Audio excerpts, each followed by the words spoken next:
National academy of education আমাৰ এইটো কাপলাবাৰীত এখন ব্যক্তিগত খণ্ডৰ বিদ্যালয়।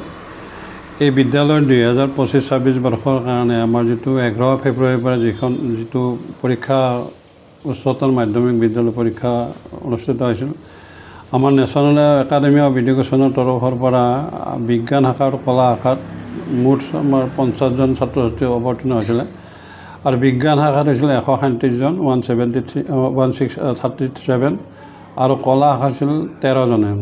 আৰু ইয়াৰ ফলাফল বুলি ক'লে আমি আমাৰ 100% হৈছে ৰিজাল্ট। তাৰে বিজ্ঞান শাখাত আমাৰ ডিষ্টিংশ্যন 2জনে পাইছে, তাৰে এজনে 88% পাইছে। আৰু আটাইতকৈ ভাল খবৰ কি যে আমাৰ 3জন ছাত্ৰ মানে বিশেষ শ্ৰেষ্ঠ ৰিজাল্ট কৰিবলৈ সক্ষম হৈছে। যেনেকৈ তেওঁলোকে ফিজিক্সত 94% পাইছে আৰু বায়'লজিটো তেওঁলোকে আমাৰ 4জন ছাত্ৰ ছাত্ৰীয়ে 91% পাইছে। গতিকে আমি কলা শাখাটো আমাৰ 13জন ছাত্ৰ ছাত্ৰী অৱতীৰ্ণ হৈছিলে। সেই 13জন ছাত্ৰ ছাত্ৰীৰ ভিতৰত আমাৰ 10জনে আমাৰ পাইছে, মানে ফাৰ্ষ্ট ডিভিজন পাইছে, তাৰে এজনে ষ্টাৰ পাইছে, বাকী আমাৰ 3জনে ছেকেণ্ড ডিভিজন পাছ কৰিছে। গতিকে আমাৰ মানে এতিয়া ৰিজাল্ট বুলি ক'লে আমি 100% আমাৰ হৈছে। আৰু মই ভাবোঁ যে আমাৰ এইটো দ্বিতীয় বেটছ, এইটো ছেকেণ্ড বেটছ। আৰু প্ৰথম বেটছৰ আমাৰ যিটো ৰিজাল্ট আছিল তেতিয়াও আমাৰ 100% আছিলে। আৰু তেতিয়া আমাৰ মোটামুটি 4জনে ল'ৰাই ডিষ্টিংশ্যন পাবলৈ সক্ষম হৈছে আৰু 94জন ছাত্ৰ ছাত্ৰী ফাৰ্ষ্ট ডিভিজন পাইছিল, 17জনে আমাৰ ষ্টাৰ পাইছিলে। গতিকে এইবাৰো আমাৰ আৰ্টছ আৰু ছায়েন্সে মিলি আমাৰ 81জন ছাত্ৰ ছাত্ৰীয়ে ফাৰ্ষ্ট ডিভিজন পাইছে। তাৰে বিজ্ঞান শাখাত 71জনে পাইছে আৰু কলা শাখাত 10জনে পাইছে।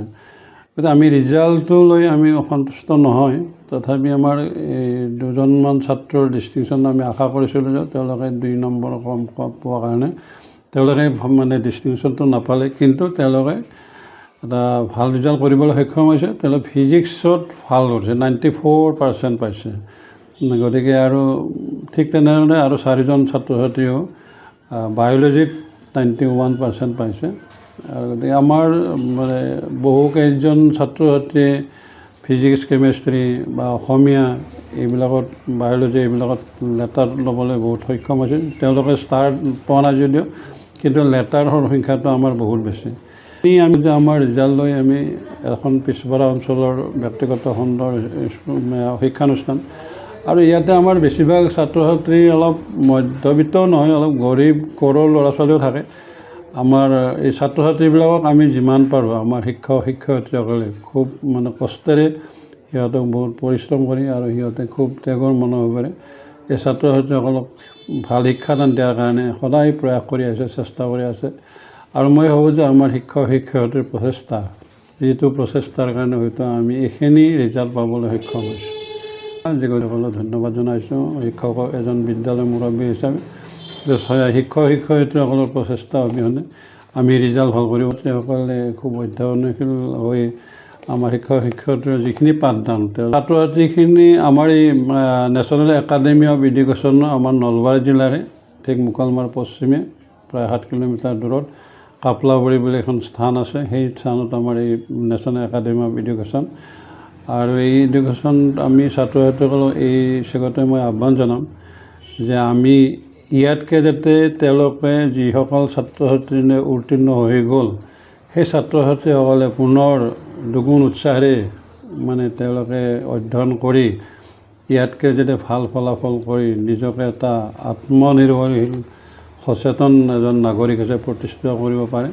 তেওঁলোকে যে তেওঁলোকৰ যিটো লক্ষ্য আৰু উদ্দেশ্য, সেই লক্ষ্য উদ্দেশ্যত উপনীত হোৱাৰ কাৰণে তেওঁলোকে যাতে অতি মানে কষ্টৰে অধ্যয়নশীল হৈ মানে তেওঁলোকৰ ভৱিষ্যতটো আগবঢ়াই নিব পাৰে, সেইটোৱে মই কামনা কৰিছোঁ।